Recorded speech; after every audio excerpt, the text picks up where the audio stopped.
네, 시청자 여러분 안녕하세요. 오늘만 3시 반에 시작합니다. 유여회의 적반하장은 월요일부터 금요일까지 매일 5시 시작을 했는데요. 오늘은 특별한 회사에 이렇게 행사가 있어서 3시 반에 시작하겠습니다.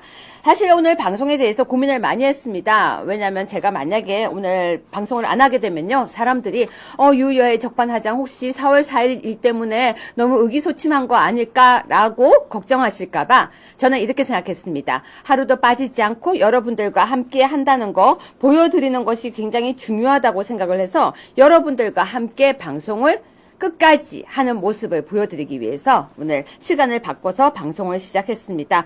평소에 시작하던 시간 5시가 아니라서 사람들이 아마 방송한다는 것도 모를 거고요. 지금 알람도 안 울려요. 그래서 방송이 시작한 줄도 몰라서 못 들어오시는 분들도 계실 거라고 생각합니다. 하지만 항상 유여회는 그 자리를 지키고 여러분에게 위로와 그리고 희망을 이야기하기 위해서 방송을 켰습니다. 들어오신 분들에게 벚꽃 많이 보셨습니까? 네, 맞습니다. 4월 4일 날 울고도 싶고 정말로 속도 상해서 밥도 안 넘어가고 어떤 분은요 너무 화가 나서 밥이 안 넘어가는데 다른 사람들은 정말로 다들 어떻게 저렇게 즐겁게 다니느냐 이런 이야기도 많이 했었습니다.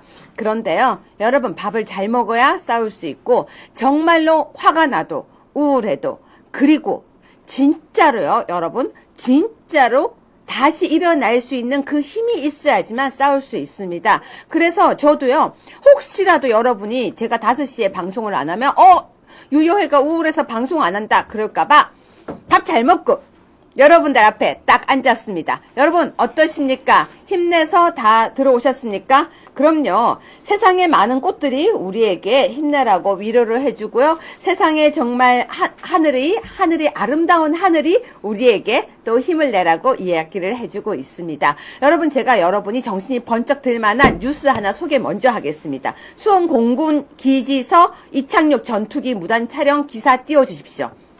여러분, 간첩이 없다라고 하는 사람들이 있었습니다.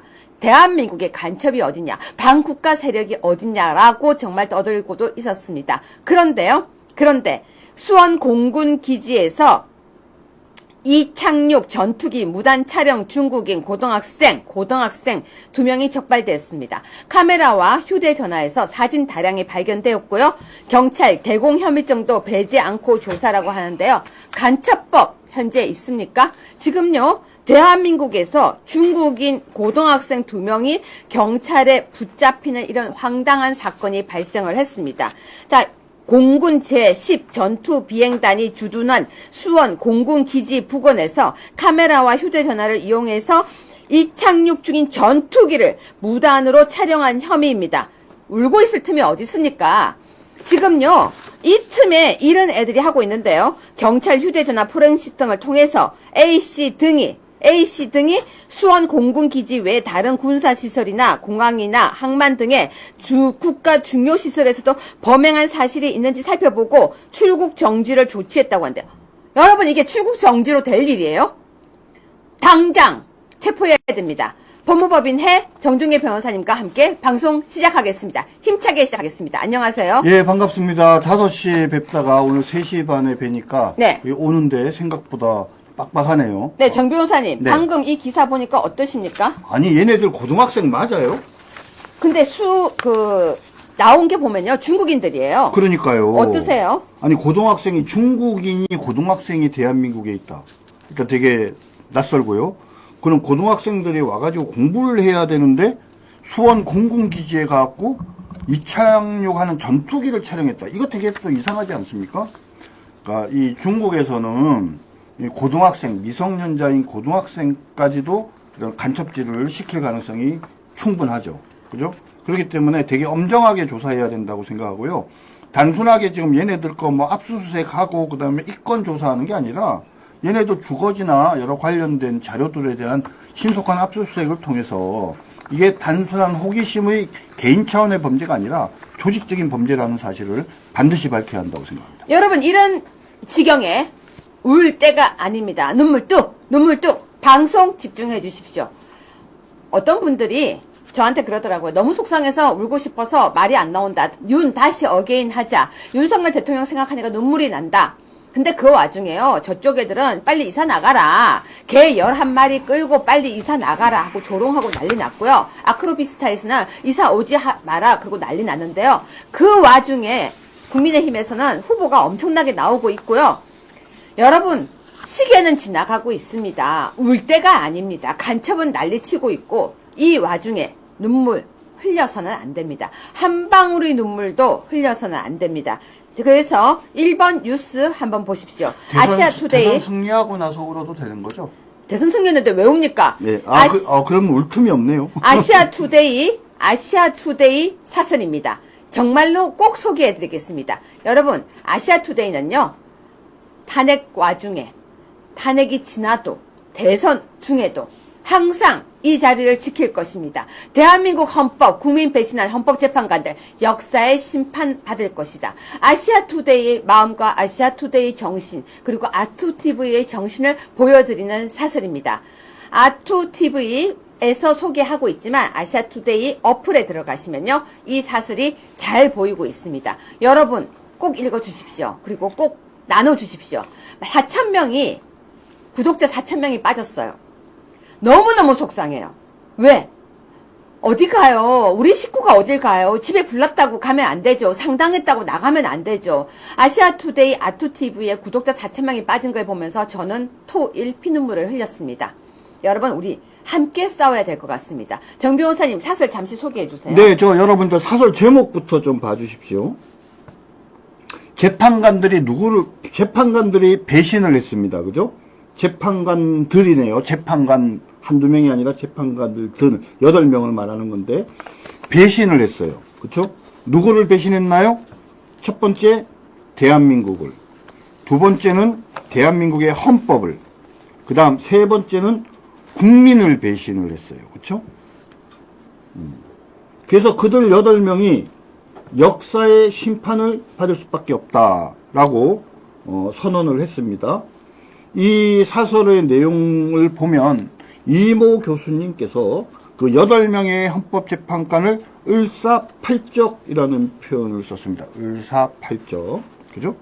뭐 어떤 사람은 그 을사팔적이라는 표현이 너무 과한 거 아니냐라고 뭐 말씀하시는 분도 계실 수도 있는데, 제가 저거를 쭉 읽어가면서 야, 을사팔적은 정말 점잖은 설명이다라는 생각이 들더라고요.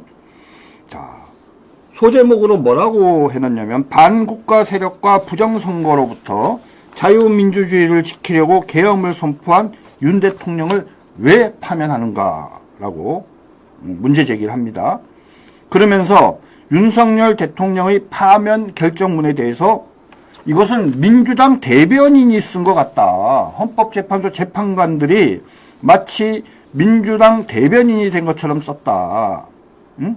그리고 두 번째로 무슨 얘기를 하냐? 대한민국의 헌법에 가장 유명한 분이 누굽니까? 허영 교수라는 분입니다.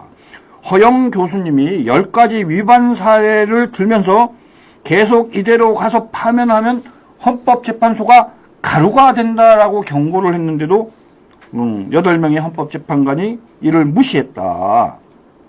그리고 현직 대통령 체포, 구속, 그리고 파면에 결정적인 역할을 한 바로 좌파 사법 카르텔의 뒤에 우리법연구회가 있다. 이런 얘기들이 자세하게 적혀 있습니다. 네, 꼭 읽어주시고요. 여러분 지금 댓글을 보고 36번 뉴스를 보겠습니다. 어떤 분이 그러더라고요. 이재명은 재판 안 나가는데 윤석열 대통령은 왜 재판 나가야 하나요? 이재명 대장동 재판 증인 5번째 불출석, 법원도 소환 포기. 이재명은 부르다가 안 오니까 소환을 포기하는데 윤석열 대통령은 체포하려고 그 발광을 했습니다. 정 변호사님, 저거 어떻게 보십니까? 여러분, 그러니까 법정에서 증인으로 부른다는 것은 뭘 의미하냐면, 그 사람과 관련된 어떤 피신 조서라든지 기타 그런 것들의 증거 능력이 인정되지 않을 때 그 사람을 불러서 증거 능력을 인정하는 절차예요. 이재명이 아니라 보통의 일반 시민이면 어떻게 해요? 첫 번째 불출석하면 경우에 따라서 어떤 재판관들은 바로 과태료를 매겨요. 그리고 보통은 한 번은 봐줘요. 두 번째 안 나가면 어떻게 돼요? 과태료 이렇게 해요. 세 번째 안 나가면 어떡합니까? 과태료 추가로 매기고 그 다음에 구인장을 발부해요. 붙잡아와서 증인으로 나오도록 해요. 그래도 안 나오면 어떻게 해요? 감치 결정을 내려버려요. 감치 결정. 한 달 이내의 범위 내에서 판사가 저희 구치소에 잡아 넣어버려요. 보통의 사람의 경우에는. 한 3번, 4번 하면은요, 그렇게 되게 돼 있어요. 구인장이 발부되거나, 아니면 감치 결정이 되거나 이렇게 되거든요. 근데 몇 번째? 5번째. 네, 대단한 이재명입니다. 그래서 여러분이 지금 왜 윤석열 대통령은 그렇게 가혹하게 대하고 이재명에게 관대하냐고 하는데요. 지금부터 제가 방송을 이제 시작하려고 하는데요. 저는 이렇게 제목을 잡았습니다. 다시 대선 전투 시작. 다시 대선 전투 시작. 요 이 땅 끝이 아니라 이제 시작입니다. 입니다. 어떤 분이 요 이 땅이라고 하는 일본말이에요. 이렇게 하시는데요. 제가 그래서 챗GPT에게 물었습니다. 요 이 땅은요, 한국어에서 주로 출발 신호로 쓰이는 말이에요. 정말이에요? 요이가 일본말 아니에요? 제가 챗GPT 그대로 지금 읽어드리고 있어요. 네, 다시 네. 하겠습니다. 네. 전 지금 챗GPT입니다. 요 이 땅은 한국어에서 주로 출발 신호로 쓰이는 말이에요. 예를 들어 달리기 시 앞에서 요이 땅 하고 외치면 출발한다는 뜻이죠. 요이는 준비를 뜻하고요. 땅은 출발을 알리는 총소리를 흉내낸 의성어예요. 준비 땅! 준비됐지? 자, 출발! 이 느낌인데요. 어린이들이 놀이, 운동회, 게임 시작할 때 자주 써요. 이미 한국에서 많이 쓰이는 한국 관용어기 때문에요. 일본어라고 말씀하시면 안 돼요. 라고 챗GPT가 이야기를 했습니다. 네, 그렇기 때문에 여러분, 요 이 땅은 이미 한국어에서 많이 쓰이고 있습니다. 어떤 분들이 일본어 아니냐라고 하는데요. 일단 요 이 땅은 한국에서 많이 쓰이기 때문에 제가 인용을 했습니다. 자, 두 번째 뉴스입니다. 탄핵 심판 대리인단 수임료가 땡원. 여러분 아셨습니까? 7억이라고 조롱을 하더니 탄핵 심판 대리인단 수임료 빵원. 제가 빵원이라고 일부러 강조하는 거예요. 제로. 나라를 위해서 무료 봉사했다고 합니다. 많은 돈을 받았다고 소문이 났었는데요. 탄핵 소추단. 국회 측은 1,100, 2,200 등등 2,200만 원, 1,100만 원 등등 돈을 받았는데요. 정 변호사님 소개해 주세요. 예, 여러분들 요번에 탄핵 소추 과정에서요. 국회 소추인단의 변호사들은 돈을 받아요. 근데 누가 냅니까?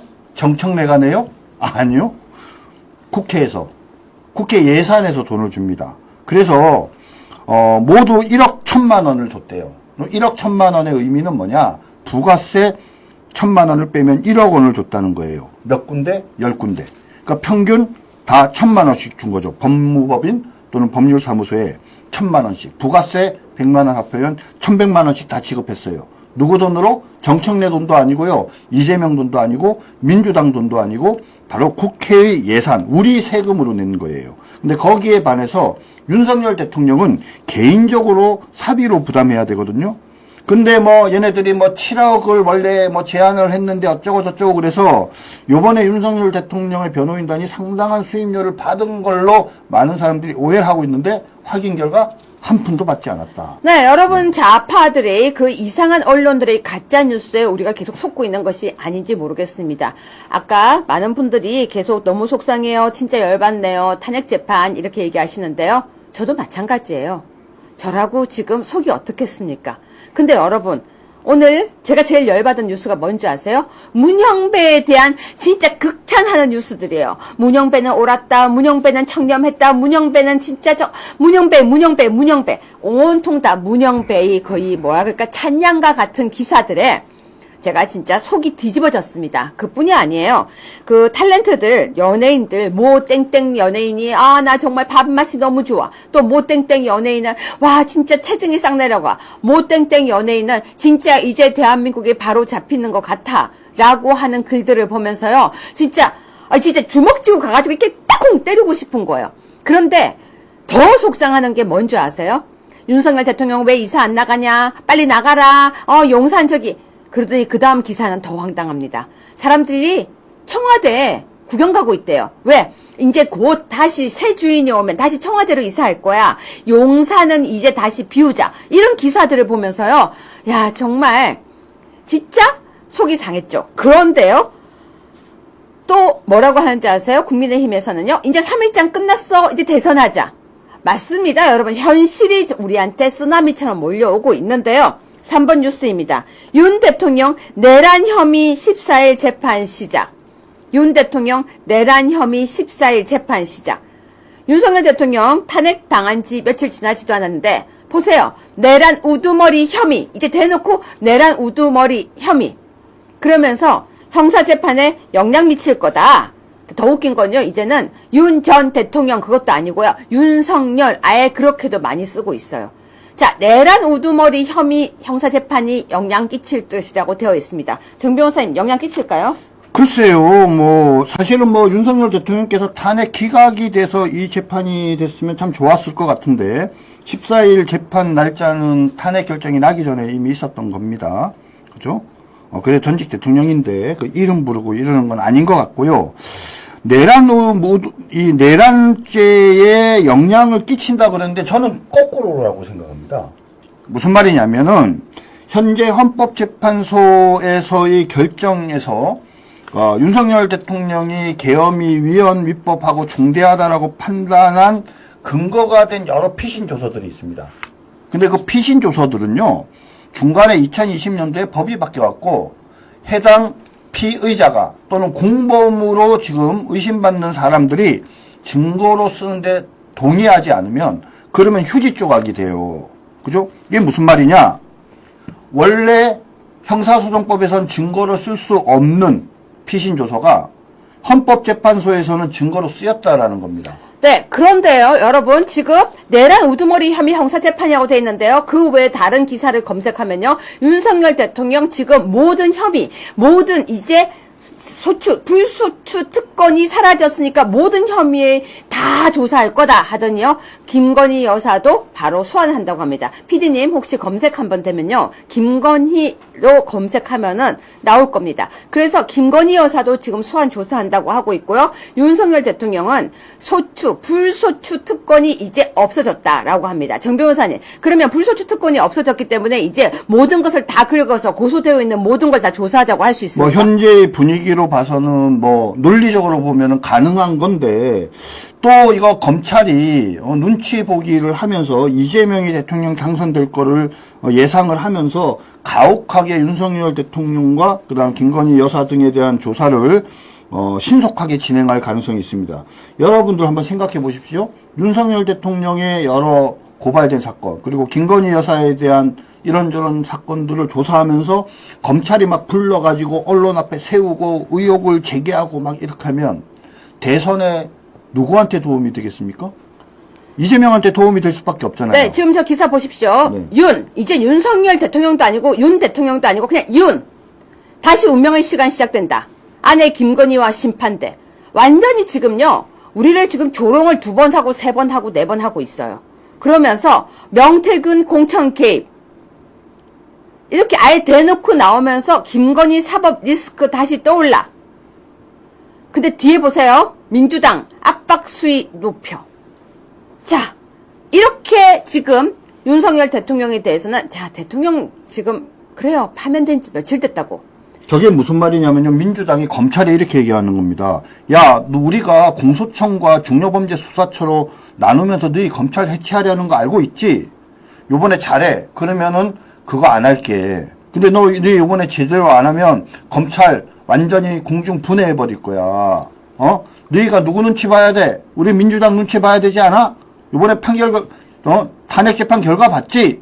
제대로 빨리빨리 수사해. 니네가 제대로 수사를 해서 여러 가지 의혹들이 제기되면 어떤 결론이 나오든지 관계없이 그러한 의혹 제기하는 분위기 자체가 우리 이재명 대통령 당선되는데 도움이 될 테니까 그렇게 좀 해줘. 이렇게 이제 명령하는 거죠. 자, 지금 이 와중에 갑자기 뜬금없이 4번입니다. 권영세, 개헌, 대선, 동시 투표 추진이라고 했는데요. 이건 제가 유여회의 평론 하나만 하겠습니다. 여러분, 이건 제 생각입니다. 권성동, 권영세 두 사람 검사 출신이래요.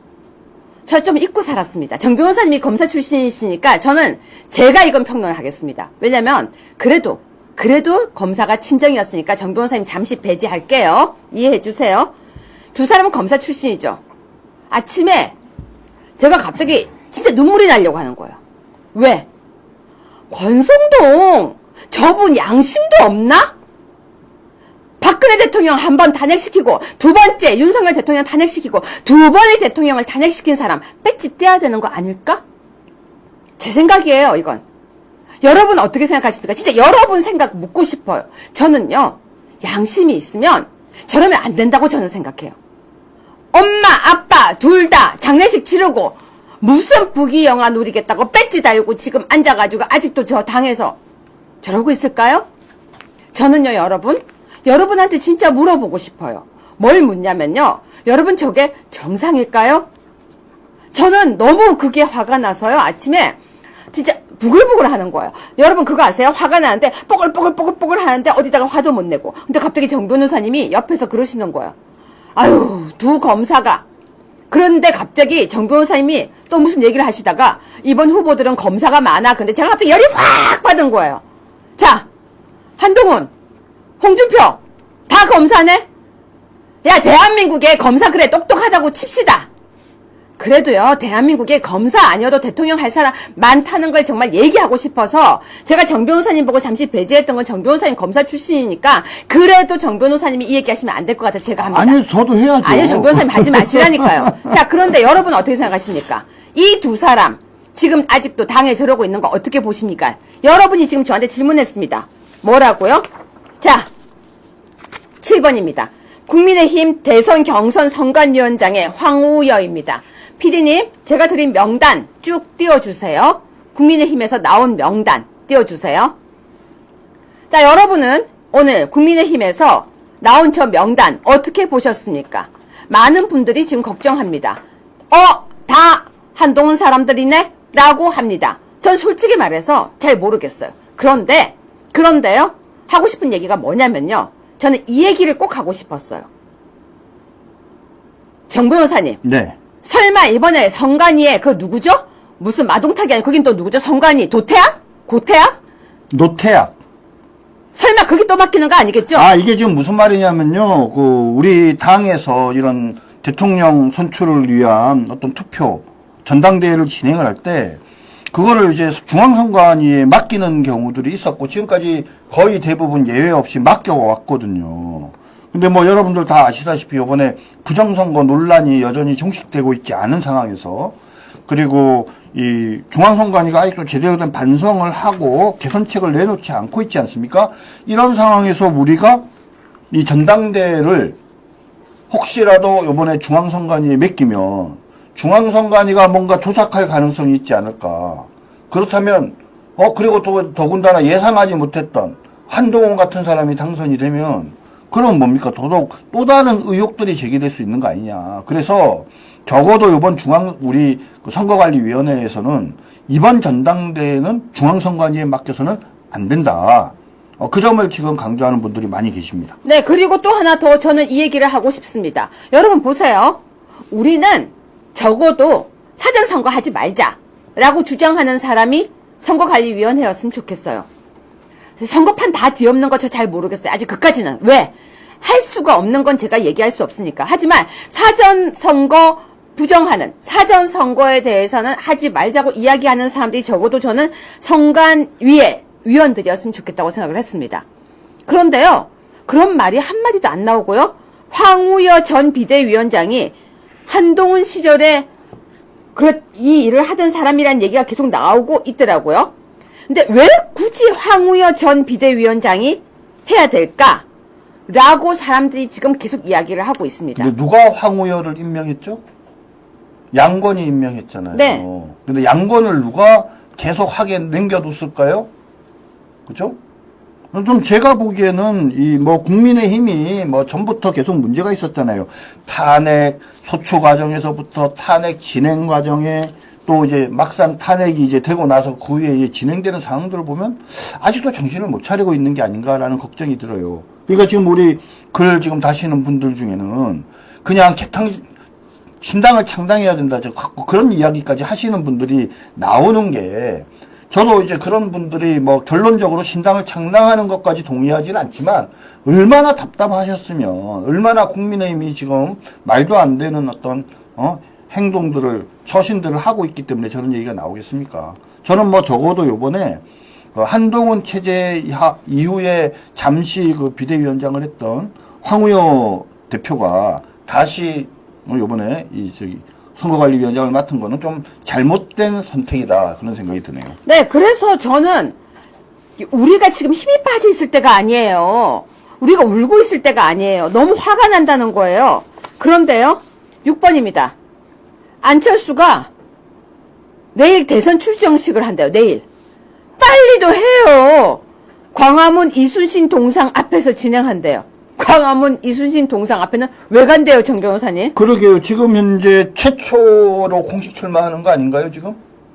그럴걸요? 우리 후보 중에는. 네. 아니네. 오늘 이정현 대표가 네. 먼저 출마 선언을 했으니까 이제 두 번째인데, 그래서 사람들 사이에 오르내리는 유력 후보 중에는 안철수가 제일 먼저 한 것 같습니다. 자, 제가 말씀하세요. 광화문이 우리 대한민국의 상징인 곳이고, 근데 여러분 아시다시피 광화문의 중간을 경계로 탄핵 찬성파들과 또 우리 태극기 애국 시민 세력의 그 집회가 나눠져 있지 않았습니까? 그죠? 그래서 나름대로는 통합의 의미로 일부러 광화문에서, 그리고 나라를 위기 상황에서 구한 이순신 장군을 생각하면서 이순신 장군의 동상 앞에서 내일 출정식을 한다라고 하네요. 네, 여러분 지금 방금 댓글에 정한영 님이 신당 창당이 맞지만 이재명 막으려면 좀만 참아요. 그러십니다. 네, 슈퍼챗 너무 감사하고요. 진짜 말씀 맞습니다. 지금 위에 보면요. 윤석열 대통령 출마 못하시면 박근혜 대통령 출마하세요라고 하는데요. 자, 우리 냉정하게 얘기합시다. 안 되는 얘기 계속하는 걸 보고 누군 그렇게 얘기하죠. 죽은 아들 땡땡이 만지기라고요. 무슨 얘기인지 아세요? 안 되는 건 안 되는 거예요. 그런데 계속 이거 하면 되지 저거 하면 되지 얘기하는 건요. 우리가 앞으로 못 나갑니다. 냉정하게 치고 나갑시다. 안철수 지금 내일 출정식 한다고 하는데요. 지금 이런 판국에 한번 볼래요? 지금 자, 제가 재미난 얘기 하나 해드릴까요? 뭔데요? 어떤 사람이 어제 전화가 왔어요. 네. 그러면서 윤석열 대통령의 요번에 탄핵 사건과 형사재판을 진행하는 그 변호사들이 윤석열 대통령에게 출마를 제안했다라고는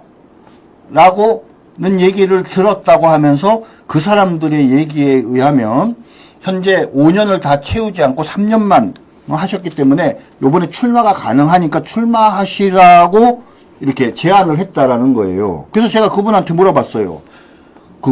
거기서 변호인단 중에 누구냐, 어떤 사람이냐 얘기했더니 그냥 들었대요. 그러니까 그 사람들이 얘기했다고 말을 그럴듯하게 해놓은 다음에 카더라라고 그렇게 얘기를 해서 제가 질문했어요. 야, 그러면 윤석열 대통령께서 출마해가지고 3년 하셨는데 2년 못하고 그만두셨으니까 만약에 당선되면 그럼 2년만 하는 거냐 5년 하는 거냐 그랬더니 아무 말도 못해요. 무슨 말이냐면 지금 카더라라는 이야기를 하면서 윤석열 대통령이 다시 출마할 수 있다고 이야기하는 이야기의 시작이 누구냐? 제가 보기엔 좌파들 같아요, 오히려. 우리를 혼란스럽게 만들기 위해서. 그래서 우리 애국 시민들 중에는 정말 대통령께서 억울하시니까 다시 대통령 자리에 복귀하기를 바라잖아요. 옛날에 우리가 박근혜 대통령께 그런 마음을 가졌던 많은 보수파 국민들이 있는 것처럼. 근데 제가 이 자리를 들어서 말씀드립니다. 그 얘기의 시작은요, 우리 우파들로부터 시작된 게 아니라 좌파가 음모론적으로 우리 내부의 분열을 조정하기 위해서 만들어낸 이야기 같다라고 말씀드립니다. 네, 맞습니다. 여러분, 근데 지금 국민의힘에 버리자고 하는데요. 버리면 누구 좋으라고요? 버리면 누구 좋으라고요? 집 나가면 개고생이라는 말이 있습니다. 집 나가면 안 됩니다. 여기 똑똑한 아주 지혜로운 글이 있네요. 안철수 출마하라 그래. 밖에 나가서 하면 더 골아파. 안에서 하라 그래. 맞아요. 냉정합시다. 61만. 저것도 마찬가지예요. 지금 막 얘기를 하면서 이런 거죠. 야, 국민의힘 형편없잖아. 너희들 새로 당 만들어. 라고 얘기하는 사람이 말입니다. 진짜 우리 보수파 국민들도 있지만 그런 마음의 분노를 알고 있는 이 좌파들이 우리 쪽 사이트나 이런 데 들어와서 말을 만드는 거예요. 여러분, 제가 보여드릴게요. 5번 뉴스입니다. 범여권 1강. 김문수 출마 무게, 보수 결집 90점 촉각, 이렇게 기사가 나왔어요. 그러니까 김문수 장관이 보수 결집 90점 촉각, 이렇게 기사 나왔죠. 그러니까 뭐라고 하는지 아세요? 자, 9번입니다. 김문수 장관이 이게 민주주의인가? 이번 험제가 민주주의 맞냐라고 하니까 김근식 누군지 알죠, 여러분? 그게 민주주의 맞대요. 여러분 지금요, 이렇게 김문수 장관을 공격하기 시작한 거예요. 어디서 건방지게 그게 민주주의 맞다. 네가 민주주의를 알아? 정 변호사님 얘기 좀 해주세요. 예, 김근식이라는 사람이 사실은 우리 그 국민의힘 보수파적 정치 성향을 가진 사람인가에 대해서는 많은 사람들이 의아하게 생각하고 있어요. 근데 김근식만 그런 게 아니라 사실은 이런 사람들이 많아요. 그런 사람이냐 아니냐를 가르는 것은 딱 하나예요. 자, 김근식류의 사람들이 이재명 제대로 비판하는 거 본 적 있어요? 이런 사람들의 특징은요, 이재명이나 민주당이나 좌파들을 비판하고 문제 제기하는 거에는 되게 뭡니까? 너그러워요. 그러지 않고.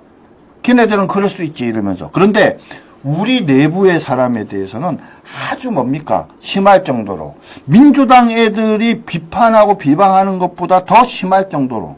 어찌 보면은 우리 안에 마치 새작처럼 숨어가지고 그들을 대신해서 이야기해 주는 것이 아닌가라는 의심이 들 정도로 쟤네들이 얘기해 줬으면 좋겠다라는 그런 얘기들을 나서서 해 주는 거죠. 그러니까 김근식을 포함한 이런 사람들한테 제가 말하고 싶은 게 있어요. 지금 뭐가 제일 중요하냐.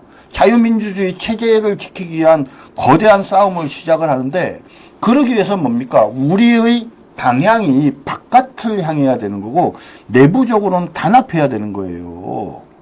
그런데 말씀이 하신 지 하루 만에 김근식이가 나서가지고 김근식류의 사람들이 나서가지고 이렇게 대놓고 반발하는 거는 아니 민주당 애들도 반발 안 하는데 왜 김근식이 나서서 일어나요?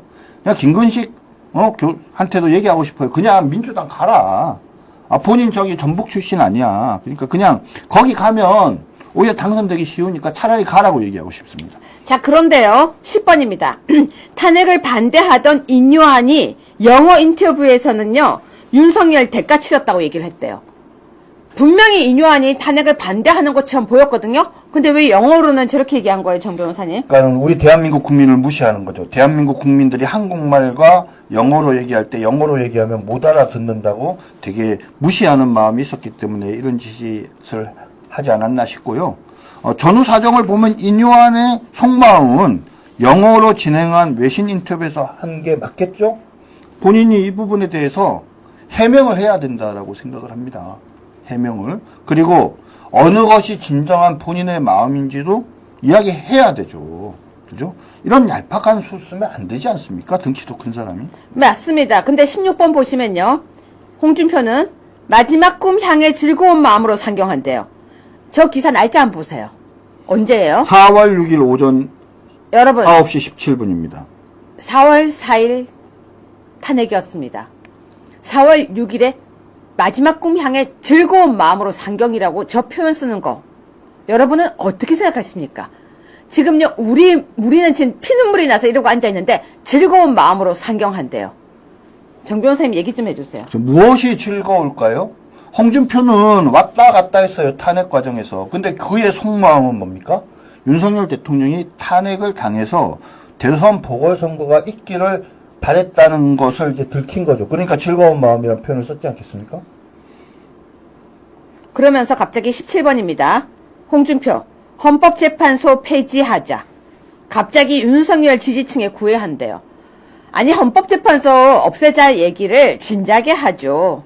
왜 이제서야 합니까? 자, 그런데요. 17번입니다. 한동훈이 이재명 민주당은 호원 세력, 4년 중임, 양원제 개헌할 것, 4년 중임. 뭐가 페이지가 없어졌죠? 속보가 없어졌습니까? 네. 그럼 넘어가겠습니다. 18번입니다. 속보였는데 없어져서 안 하겠습니다. 18번입니다. 이 기사 보고 이것도 바뀌었네요. 제목이. 딴 걸로 넘어가겠습니다. 기사들이 한동훈 기사들이 제목이 다 바뀌었습니다. 네. 19번입니다. 이재명 대항마 한동훈뿐. 정 변호사님 저거 소개 좀 해주세요. 예, 그러니까 지금 그 밑에 좀 이름 좀 볼 수 있게 해줄래요? 사진이랑. 이 사람이 김화진 의원이라는 사람입니다. 그러면서 본인이 국민일보와의 통화에서 개인적인 차원에서의 지지 의사를 밝힌 거래요. 근데 제가 참 웃긴 게, 아니, 개인적인 지지 의사를 밝혔는데 어떻게 국민일보에서 저렇게 크게 기사를 내나요? 그러니까 이상하다니까요. 예? 저거 일단 넘으니까는 너무 좀 쇼 같고요, 한마디로 얘기를 하면. 그 다음에 그래서 본인이 뭐 개인적인 의사로 얘기하는 거니까 상관은 없는데, 이 사람 이전에 어젠가 그 H, 그죠?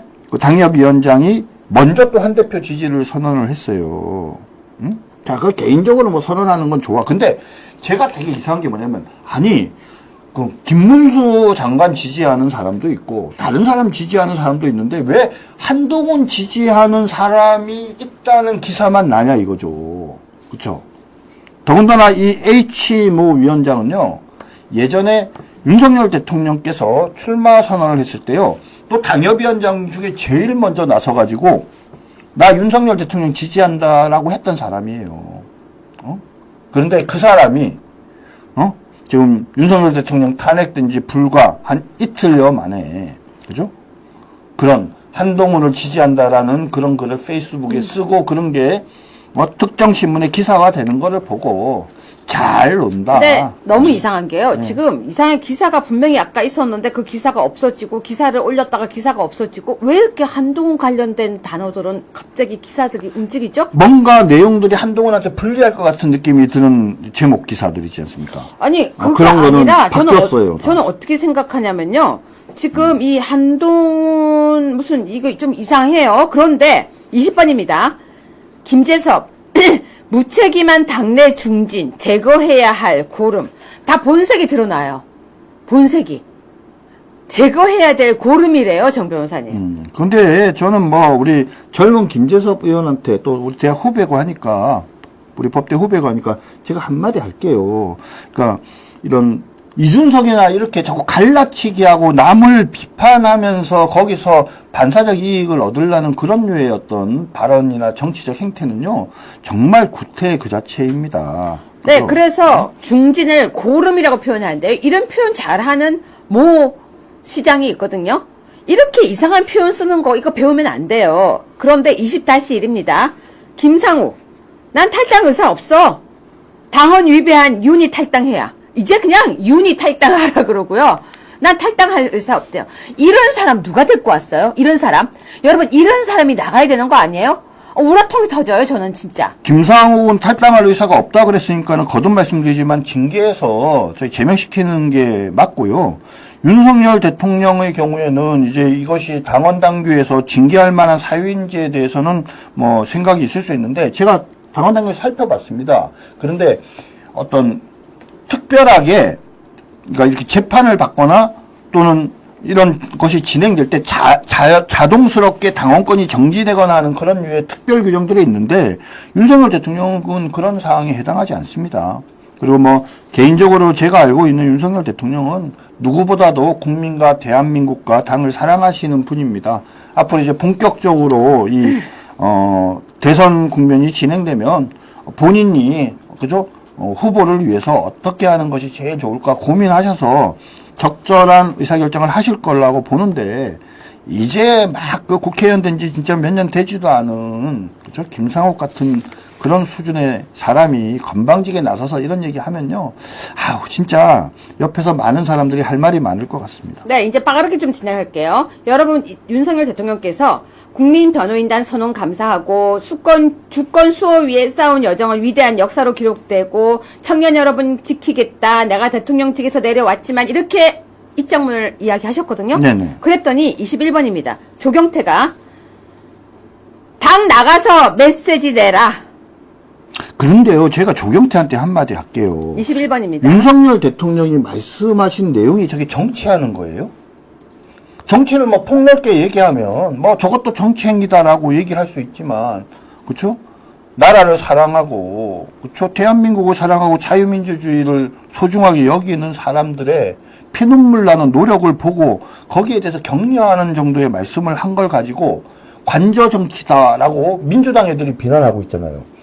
그 비난하니까 뭐야, 조경태의 말은 뭐냐면 그러한 게 관저 정치라는 민주당의 비판이 맞다라는 전제하에서 당 나가서 하라, 이렇게 얘기하는 거예요. 자, 그러니까 23번입니다. 김웅이 벼룩도 낯짝이 있다. 국민의힘 대선 후보 내지 않아야. 근데 벼룩은 누구고 낯짝은 누구고 국민의힘 대선 후보는 왜 안 내야 돼요? 정 변호사님, 벼룩은 누구고 낯짝은 누구예요? 글쎄요. 벼룩이라는 것이 국민의힘을 말하는 것 같고요. 그러니까 자, 정 변호사님께 질문하는 거예요. 국민의힘의 벼룩 낯짝.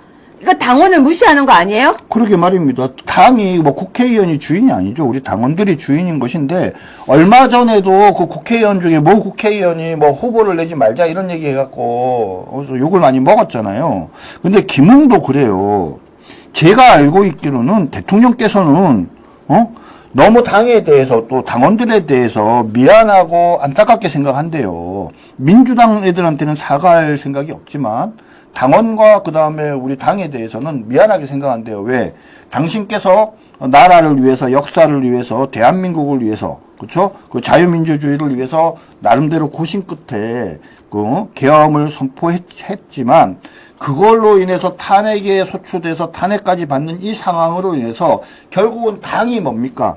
어려운 상황에 처하게 됐잖아요. 그래서 그 점에 대해서 좀 안타깝고 유감스럽게 생각하고 요번에 대선 국면이 진행되는 과정에서 적절한 시점에 이번에 당신께서 계엄을 선포하게 된 어떤 이유나 과정에 대해서 당에는 책임이 없다라는 말씀을 분명하게 하실 거고 적절한 시점에 그 메시지를 내려고 하는 거로 알고 있어요. 그리고 그게 진실 아닙니까? 그렇죠? 자, 그런데 김홍이 이런 얘기하면 안 돼요. 아니, 그 다음 거 다시 하나 더 보고 얘기 더 해야 돼요. 네네. 24번이에요. 계속 이어서 보면서 얘기 더 하셔야 돼요. 네네. 국민의힘은 윤 파면 제1의 부역자. 이번 대선에 후보 내면 안 돼.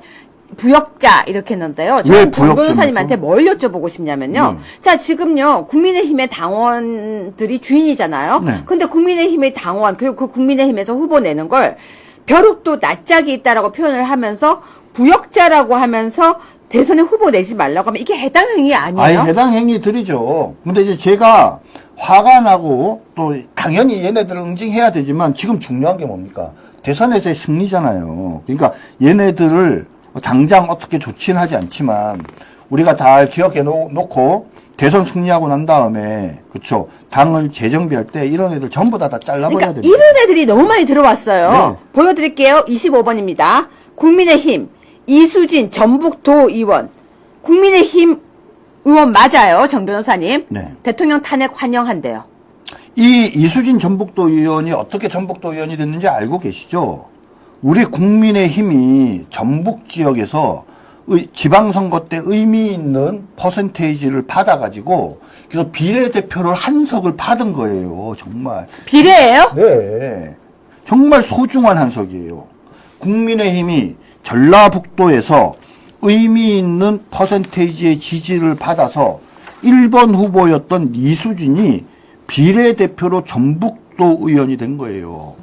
오로지 뭡니까? 정말 당의 혜택과 은혜를 입어서 전북도 의원이 된 건데 이런 사람이 나서가지고 대통령 탄핵을 환영한다라는 이런 발표를 하고 그래서 민주당 애들이 막 둘러앉아갖고 막 박수와 환호를 보내면서 거기 좋아갖고 실실 웃고 이건 말이 됩니까?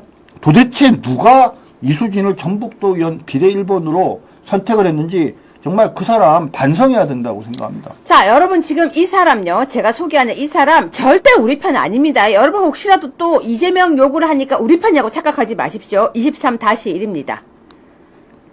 김부선. 윤 참 안 됐다. 집안에 여자가 잘 들어와야 하는데. 여러분이 위로하는 척 하면서요. 진짜 못된 거예요. 자기도 여자예요. 그리고 이런 말을 할 자격이 없는 사람. 얼굴이나 좀 보여주세요. 피디님. 여러분 기억하십시오. 혹시라도 이재명 욕한다고 해서 또 우리가 박수치지 마십시오. 제가 이래서 김부선 윤 참 안 됐다. 집안에 여자가 잘 들어와야 되는데 꼭 기억하시라고 보여드렸습니다. 자, 그러면서요. 정 변호사님 30번 뉴스입니다. 안철수도 출마 선언, 홍준표도 출마 선언, 국민의힘에 계속 이렇게 링 위에 오른다고 하는데요. 31번입니다. 유승민이 다크 호스래요. 근데 이 기사 여러분들도 예상하고 보시면 알겠지만 자, 국민의힘에 예상되는 대선 후보 중에 누구를 지지하십니까? 이렇게 물어보는데 그 사람이 어느 당을 지지하는 사람이에요? 민주당. 그죠? 좌파들도 물어보고 그리고 우리 보수우파 국민들한테도 물어봐요. 그러면 좌파들 입장에서 여러분들한테 말입니다. 만약에 민주당 후보 누구를 지지합니까? 라고 물어보면, 자, 이재명이랑 만만한 어떤, 예를 들면 김동연 두 사람을 물어봤죠. 김부겸. 세 사람 물어봐요. 그럼 여러분들 이재명이라고 대답하겠어요? 여러분들이 지지를 한다고 만약에 답을 하면, 세 명 중에 제일 만만한 사람을 하잖아요. 그쵸? 마찬가지예요. 좌파들도 답을 하면, 자기네들이 볼 때 뭐예요? 버거운 상대. 예를 들면 김문수 이런 분은 장관 같은 경우는 절대 안 찍죠. 대신에 누구를 찍어요? 유승민 같은 애 찍죠. 그럼 보세요. 국민의힘에 있는 후보 중에는 유승민이 만만하니까 유승민을 했어. 그러면 유승민에 대해서 뭐라고 얘기해요? 아, 유승민은 중도층의 지지를 받고 개혁적이고 하니까 중도 보수의 확장을 위해서 좋은 후보야. 이렇게. 자, 그런 다음에 유승민이가 나왔다 쳐요. 그럼 유승민이랑 이재명 하면은 그 사람들이 유승민을 찍겠어요? 아니라니까요. 의도적으로 유승민을 지지하는 후보로 국민의힘 후보가 되면 좋겠다고 얘기하는 사람들의 10 중에 9은 이재명, 유승민 중에 누구를 찍을 거냐 그러면 다 이재명을 찍는다니까요. 그러니까 이게 애들 지금 장난하는 건데 이거를 보고 문화일보에서 갑자기 보수 다크호스래요. 네, 여러분 지금 우리가 울 때가 아니고요. 정신을 바짝 차려야 돼요. 29번입니다. 조기 대선은 6월 3일로 사실상 확정이 됐다고 합니다. 근데 지금 나오는 사람은 뭐 안철수, 홍준표, 유승민 등등 이런 얘기들이 나오고 있습니다. 그래서 지금 현재 김문수 도지사에게 많은 사람들이 출마를 촉구했다고 합니다. 28번 뉴스입니다. 시민단체가 김문수 장관에게 출마를 촉구했습니다. 정 변호사님 소개해 주세요. 예. 뭐 이번 대선의 핵심 쟁점이 뭐냐? 자유민주주의를 지키느냐, 지키지 못하느냐의 문제예요.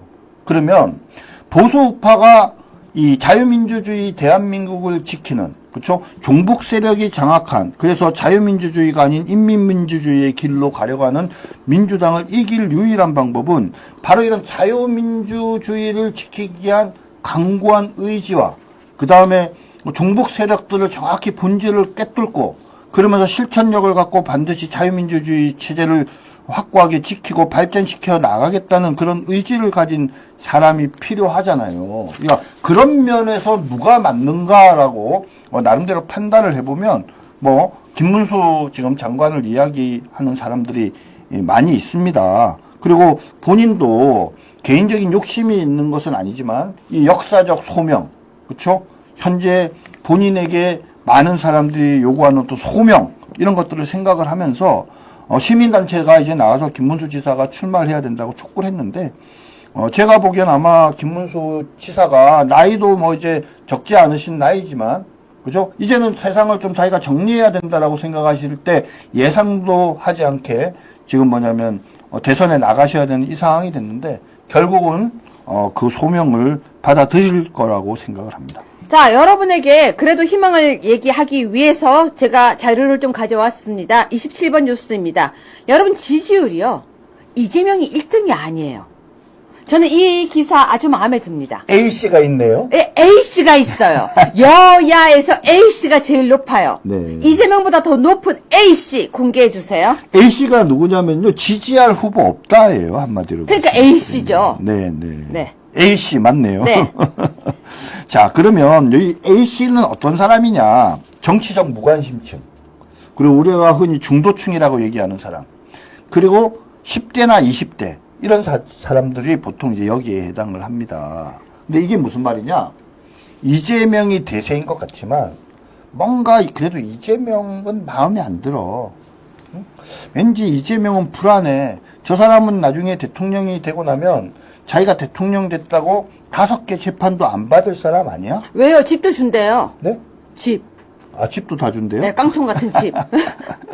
그렇기 때문에 나름대로 공정이라는 가치를 중요하게 생각하는 이 젊은 세대나 또 중도층의 입장에서 봤을 때는 여기서 보수우파 쪽의 후보 중에 그런 신뢰감, 공정에 관한 신뢰감을 줄 만한 그런 후보가 나오면 오히려 지금 이재명 지지율보다 더 높은 거의 한 30%에 가까운 저 사람들이 한쪽으로 쏠릴 가능성이 많거든요. 그러면 의외로 쉽게 이재명이 패배할 것이다. 그죠? 그런 면에서 뭐 이번 선거는 2017년도와 비교해 볼 때 매우 우리 보수파한테 희망적인 그런 어떤 대선이다. 사람만 제대로 뽑으면 된다. 네, 오늘 아침에 고승욱 TV에서 고 박사님이 이런 말씀을 하셨어요. 여기에 있는 A씨, 그러니까 무슨 말이냐면요. 중도층이라고 이야기하는 사람은 중도가 아니래요. 반명체제래요. 그러면 친명, 왜 갑자기 이재명 이름이 생각이 안 나고 반명체제라고 하니까 이재명을 좋아하는 사람 말고 나머지는요. 다 결국은 이재명은 안 된다고 하던 사람이에요. 그러면 그들이 우리 표예요. 여러분 우리 거라니까 되게 쉽다니까요. 이재명은 박스에 갇혔어요. 박스에 갇혀서 40 이러고 있으면 나머지 60이 우리 거예요.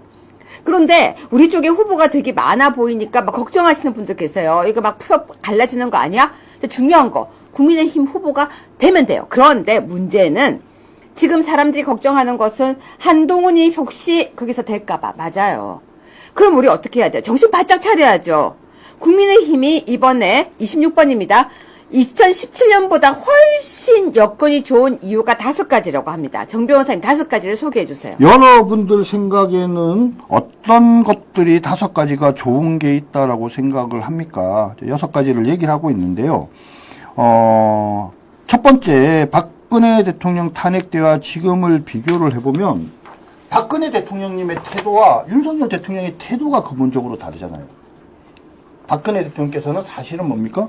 좀 속수무책이기도 하지만 사실은 되게 소극적으로 대응을 했는데 윤석열 대통령은 상당히 적극적으로, 그죠? 강하게 피력을 하면서 중심이 돼 주셨어요.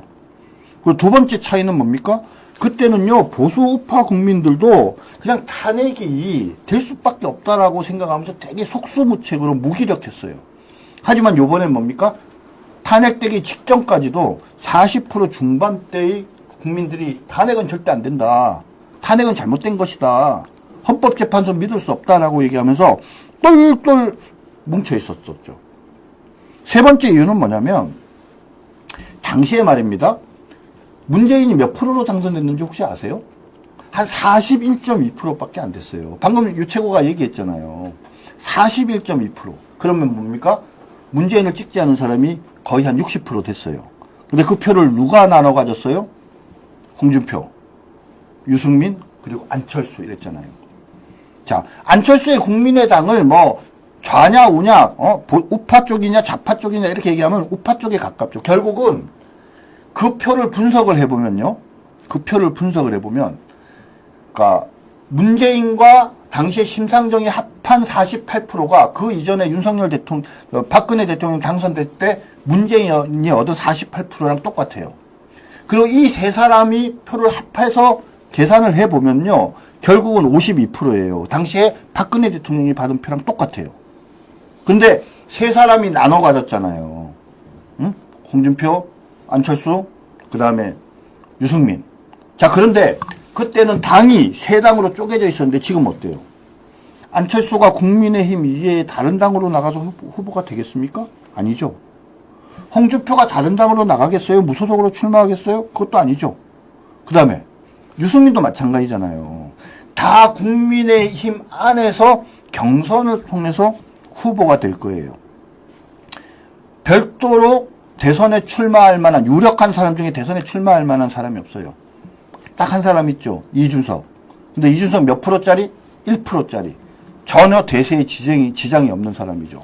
그러니까 그런 상황에다가 마지막 하나 유리한 상황이 뭐냐면 문재인은요. 이재명처럼 그렇게 문제가 많지 않았잖아요.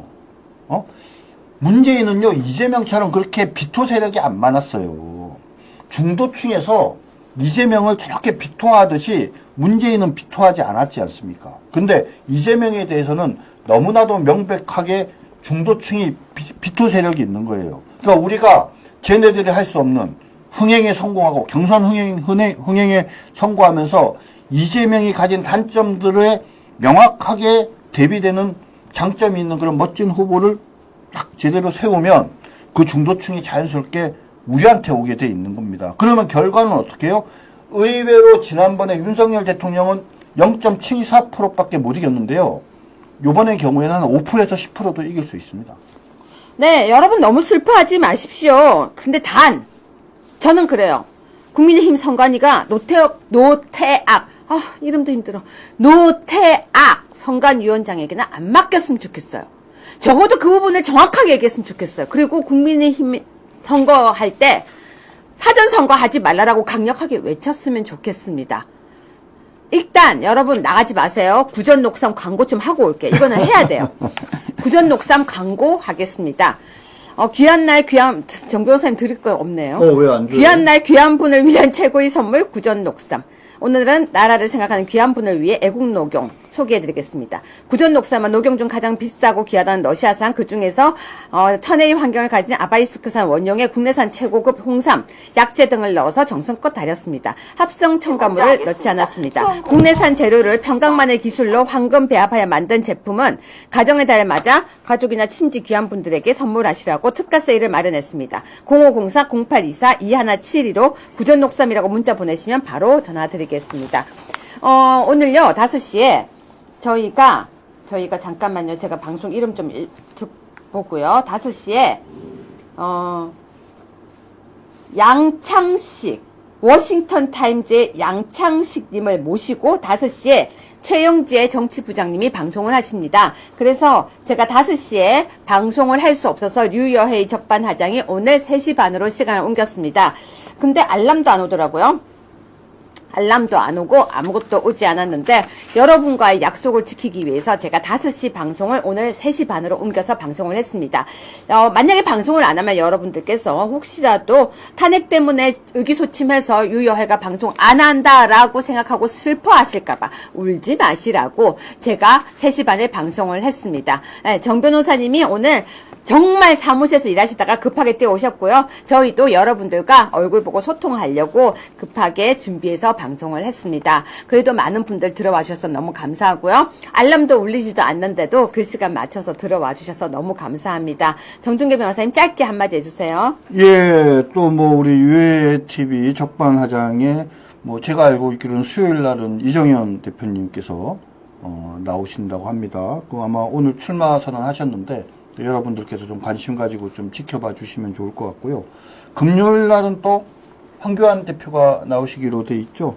그러니까 역시 우리 아투 방송 중에 그래서 유채고가 있으니까 상당히 좀 이렇게 비중 있는 분들이 나오셔서 여러분들이 들을 만한 좋은 이야기들 많이 해주실 테니까 5시에 적반하장 방송 잘 기억하시고 꼭 시간 맞춰 들어와 주시기 바랍니다. 네, 내일 5시에는요, 외대에서 시국선언을 처음 하고 윤석열 대통령을 지킨다고 앞장섰던 여대생과 연대, 아버지가 MBC 계신데도 불구하고 시국선언을 했던 남학생, 여대생과 남대생.